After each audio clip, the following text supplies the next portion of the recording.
Kembali di Prime Show with Ira Kusno. Salah satu kasus besar yang ditangani oleh Kejaksaan Agung saat ini adalah kasus Joko Chandra yang dikenal dengan kasus Joker. Sejumlah jaksa telah dilaporkan ke Komisi Kejaksaan, namun Komisi Kejaksaan mengalami kesulitan memeriksa jaksa tersebut. Dan saat ini selain dari pihak Kejaksaan Agung juga telah hadir menemani yaitu Ketua Komisi Kejaksaan Barita Simanjuntak. Selamat malam Bang. Selamat malam Ira, ya. Selamat malam Pak Kapus Penkum. Ya, selamat malam. Ya, ini udah pertemuan kesekian kalinya, tapi saya ingin ada sesuatu yang baru. Spekulasi liar bahwa kebakaran ini adalah bagian dari untuk menidakkan kasus begitu ya. Tanggapannya Pak Hari? Ya, Mbak Ira, sebagaimana yang sudah sering saya jelaskan bahwa gedung itu tidak ada kaitannya dengan penanganan perkara terkait dengan dugaan tindak pidana korupsi yang sudah ditetapkan sebagai tersangkanya, yaitu salah satu oknum namanya PSM singkatan kami. Dan hari ini, Jaksa Pinangki ya? Ya, dan hari ini penyidik kembali menetapkan satu orang tersangka lagi dengan inisial JST. Penanganan terhadap perkara ini tidak berada di gedung itu. Artinya jauh, kira-kira 200 meter dibatasi dengan lapangan sepak bola, kira-kira demikian, atau lapangan upacara.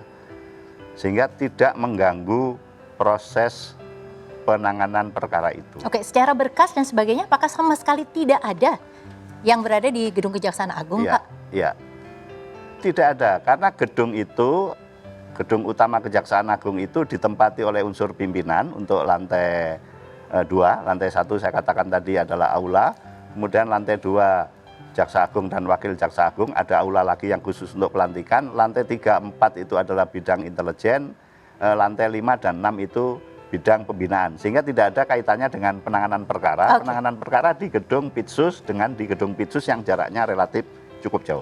Bang Barita, kalau tadi dari pihak Maki begitu ya, Pak Bonyamin mengatakan ini CCTV-nya belum tentu terselamatkan. Padahal di CCTV itu mungkin ada rekaman-rekaman yang bisa memperkuat untuk kelanjutan kasus. Berkasnya juga nggak tahu mana yang bisa selamat atau tidak. Walaupun tadi katanya berkasnya tidak terkait dengan Joker. Tanggapan Anda? Ya, saya kira apa yang disampaikan oleh Maki atau berbagai pandangan dari masyarakat Ira itu harus dilihat sebagai masukan dan harus dilihat sebagai upaya membangun transparansi atas penanganan kasus ini. Ya, ini belum transparan ya sekarang? Ya, artinya harus ada penjelasan ke publik soal misalnya yang diduga CCTV terbakar dan intinya penanganan perkara. Kalau penanganan perkaranya jalan cepat dan dilakukan dalam sense of crisis yang tinggi, saya kira itulah menjawab semua spekulasi, Ira. Oke, Bang. Tadi katanya tenang karena perkaranya dilanjutkan. Itu sudah cukup? Ya, kalau penanganan perkara termasuk yang menarik perhatian kan sekarang soal Joko Chandra, soal oknum Jaksa P. Nah, kalau saya kira itu bisa cepat, bisa semua yang terlibat di sekitar oknum Jaksa P disampaikan, dinaikkan statusnya, ada harapan dan keyakinan public trust tinggi, saya kira ini bisa sangat membantu untuk setidak-tidaknya meyakinkan publik bahwa penegakan hukum berjalan di Kejaksaan. Anda sendiri percaya nggak bahwa kemudian transparansi nanti akan dilakukan dengan lebih baik oleh Kejaksaan? Ya, keyakinan itu tentu harus ada, tetapi dalam situasi sedemikian, keyakinan itu harus ditunjukkan melalui langkah-langkah yang konkret, yang tidak sekadar wacana misalnya. Pak Hari, silakan. Ya betul, apa yang disampaikan oleh Ketua Komjak memang betul, dan itu kami jawab dengan kinerja terkait dengan penanganan perkara ini. Mbak Ira bisa lihat, kalau tidak salah tanggal 4 Agustus itu bidang pengawasan menyerahkan ke Jampitsus. Kemudian tanggal 7 Agustus kalau tidak salah diterbitkan surat perintah penyidikan. Tanggal 11 Agustus itu dilakukan pemeriksaan terhadap saksi PSM, kemudian ditetapkan sebagai tersangka, dan tanggal itu juga langsung ditangkap. Tanggal 12-nya ditahan.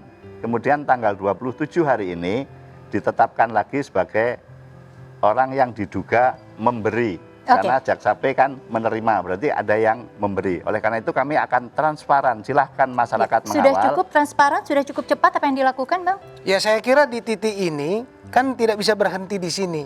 Karena publik sangat mengharapkan siapa yang terlibat di sekitar oknum Jaksa P ini. Sebab dari kapasitas kewenangannya dia bukan penyidik, lalu dari kapasitas posisinya bukan pejabat pengambil keputusan.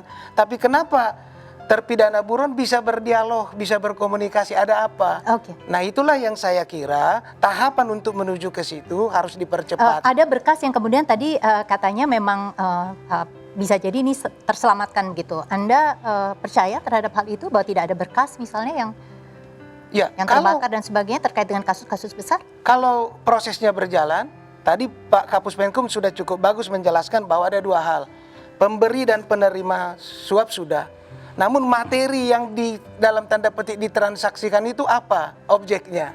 Oke, Dan Komisi Kejaksaan sendiri katanya waktu itu mau juga memeriksa Jaksa P, tapi ditolak ya? Ya kita 2 kali mengundang untuk dimintai keterangannya kaitan laporan pengaduan masyarakat yang harus kita tindak lanjuti. Di panggilan undangan pertama, oknum Jaksa P tidak hadir tanpa penjelasan. Di panggilan kedua, beliau juga tidak hadir, tetapi ada surat dari atasannya menyatakan sudah diperiksa oleh Jamwas. Anda puas? Nah, oleh karena itu kita minta laporan hasil pemeriksaannya. Oke, Pak Hari. Itu. Ya, betul. Apa yang disampaikan oleh Pak Ketua tadi sesuai dengan mekanisme yang ada di dalam Perpres 18 2011 tentang Komisi Kejaksaan. Memang betul di pasal 4 huruf A itu Komjak mempunyai wewenang untuk menerima laporan dan menindaklanjuti. Kemudian juga kami ada MOU juga antara Ketua Komisi Kejaksaan dengan Jaksa Agung.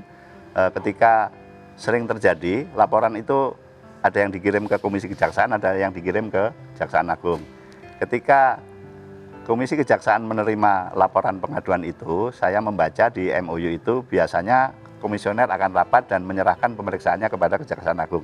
Nah, yang terjadi kasus ini, bidang pengawasan tadi sudah disampaikan memeriksa. Kemudian hasilnya sudah diserahkan kepada bidang Pitsus dan yang bersangkutan dijatuhi juga hukuman disiplin. Oleh karena itu tapi betul. hasilnya kan diminta. Ya, betul. Kemudian LHP-nya dalam waktu kalau tidak salah 2 minggu ya Pak ya, 2 minggu kalau tidak salah sudah disampaikan kepada Komisi Kejaksaan. Oleh karena itu mari bersinergi, silahkan untuk apa istilahnya Pak, memantau, sudah disampaikan, sudah dibaca. Ya sudah, LHP-nya sudah 2 minggu. Padahal kan sebenarnya oknum Jaksa P itu sudah dijatuhi hukuman. Artinya proses pemeriksaan sudah selesai. Jadi LHP itu sebenarnya bisa lebih cepat. Karena toh pemeriksaan sudah selesai. Itu yang kita tunggu sampai 2 minggu. Sehingga kita kesulitan untuk mempercepat penanganan laporan pengaduan ini. Oke, Pak Hari, sebentar Bang Barista, kita lihat dulu nih ada beberapa komentar netizen. Dari Yusuf Nusantara 1, sabotasekah? Coba cek tersangka Jaksa Pinangki, Joko Chandra, kasus Jiwasraya, jangan-jangan sekarang tertawa manis dengan berita kebakaran ini. Semoga kasusnya cepat dieksekusi Pak. Jadi ini harapan-harapan masyarakat. Ada lagi? Langsung saja yang berikutnya kita lihat. Ya, dari Abdul Sipa. Tahun 2000 ada bom di Kejagung ketika bahas Joko Chandra. Sekarang ada kebakaran. Mana di tempat terungkapnya red notice dihapuskan itu ruangan Jaksa Pinangki memang sengaja mau dihilangkan. Silakan Pak Ari. Ya, kembali saya harus menjelaskan, memang betul ruang kerja oknum jaksa itu berada di salah satu ruangan di gedung itu. Tetapi lagi-lagi ketika yang bersangkutan dijatuhi hukuman disiplin, kemudian dibebaskan dari jabatan struktural pada tanggal 4 kalau tidak salah. Kemudian yang bersangkutan juga sudah ditangkap kemudian ditahan, maka dia diberhentikan sementara sejak tanggal 12 Agustus. Sehingga kepada yang bersangkutan sudah tidak menempati gedung itu lagi. Oke Pak Hari, sebentar. Ini kalau tadi dikatakan bahwa inginnya kemudian prosesnya sebenarnya dipercepat. Bapak bilang sebenarnya prosesnya sudah sesuai dengan SOP begitu. Tapi ada kekhawatiran bahwa sebenarnya tidak mau diberikan, tidak mau kemudian bisa berhadapan begitu dengan Komisi Kejaksaan. Karena sebenarnya Jaksa P ini punya banyak jalur begitu yang judulnya bukan hanya berhenti di Jaksa P tapi pada orang-orang penting di negeri ini. Ya. Betul, ini kan sudah dijatuhi hukuman, sudah proses penyidikan. Silahkan nanti diungkap di penyidikan, yang itu sudah pro justisia dan itu bisa dijelaskan seluas-luasnya oleh para saksi ataupun haknya tersangka sendiri. Misalnya ketika Jaksa P jadi tersangka, maka keterangannya adalah untuk dirinya sendiri. Nah, ketika dia menjadi saksi untuk tersangka lainnya, maka dia bisa menceritakan kesaksiannya. Oke, sekarang dari Komisi Kejaksaan singkat saja Bang Barita. Jadi dengan situasi seperti saat ini apa yang diharapkan? Nah sebenarnya ini kan masalah public trust Mbak Ira.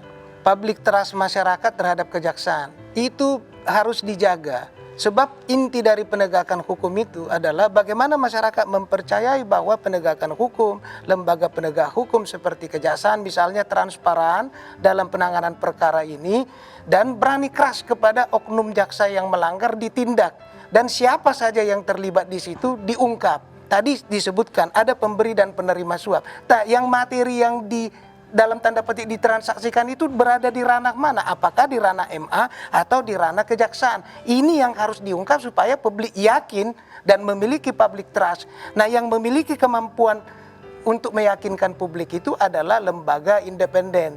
Di dalam pengawasan ada Komisi Kejaksaan. Nah, di dalam penegakan hukum pro justisia, di situ selain kepolisian, kejaksaan juga ada Komisi Pemberantasan Korupsi. Bersinergilah ke lembaga penegak hukum pro justisia ini untuk meyakinkan publik tidak ada konflik of interest dan berjalan sesuai dengan aturan hukum Pak Hari yang ini konsisten. Terakhir saja dari apa yang disampaikan, akan diterimakah usul tersebut? Jadi pro justisia ini satu kelompok begitu untuk sama-sama menimbulkan public trust, kepercayaan masyarakat. Ya.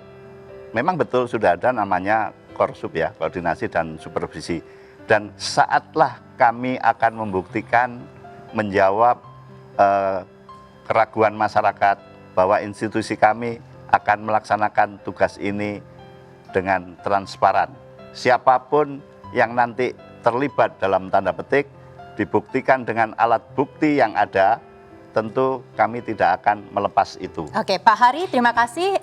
Janjinya itu ditunggu ya sama-sama Bang Barita. Jadi nanti waktu yang akan membuktikan seberapa Kejaksaan Agung memang bisa memegang janji yang diberikan. Pemirsa, apa tanggapan pakar terhadap kebakaran yang menimpa gedung Kejaksaan Agung? Prime News with Ira Kusno akan kembali sesaat lagi.